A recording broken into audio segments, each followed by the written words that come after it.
So what inspired me to write How to Beat the Streets is I wanted to leave something behind.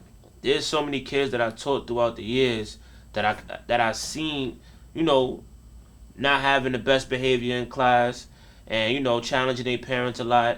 And I know that what the future holds for them, which is being easily influenced by the streets. And I know seeing me on a daily basis, like you see how I show up. I never change who I am. You know what I mean? Whether I'm in the classroom, on the block, with my family, like this is who I am. I'm a young man that grew up in Harlem, spent time in the Bronx as well. My pops got shot and killed. My grandmoms did time in the feds. Like I'm no stranger to the street life. You know what I mean? I've been outside my whole life, but I always had to like stand on my own 10 and figure out what I wanted to do and who I wanted to be. And I knew that it's easy. You know what I mean? It's easy to get caught up out here. So I wanted to leave something behind to all those kids who's like me that you growing up in these places and you see so much things in New York City, man. In New York minute, anything could happen. So I wanted to just give them a guide, some principles, mixed with a little bit of personal stories, just to help them, see things from a different perspective and understand that there is a way to overcome these things if you're ready for it.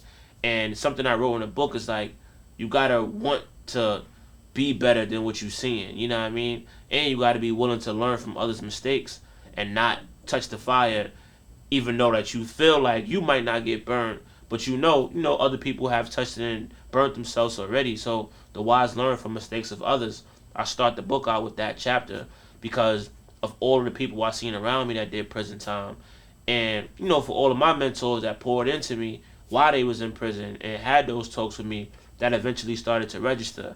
And I'm doing the same thing when I'm in the classroom and I see a young kid, going down that path. I'm trying to tell them, but I know sometimes it don't register in that moment. So I'm hoping that one day they could pick the book up and realize like, oh, this is my teacher, and he was telling me these things, and now the book is like something that they could read when they're ready to, and they want that answer, or they want to just spark your mind a little bit. That's what I wrote it for, and I'm hoping that God keep blessing me with different ideas, and I'll continue to find different ways to pour back into the youth, because I do feel like it's important to uplift the next generation in any way we can. That could be through poetry, music, movies, television.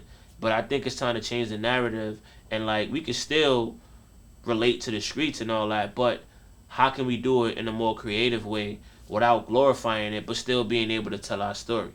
So that's what How to Beat the Streets is. It's a guide. It's 9 principles. It's 9 chapters on how to overcome everything that comes with growing up in the streets.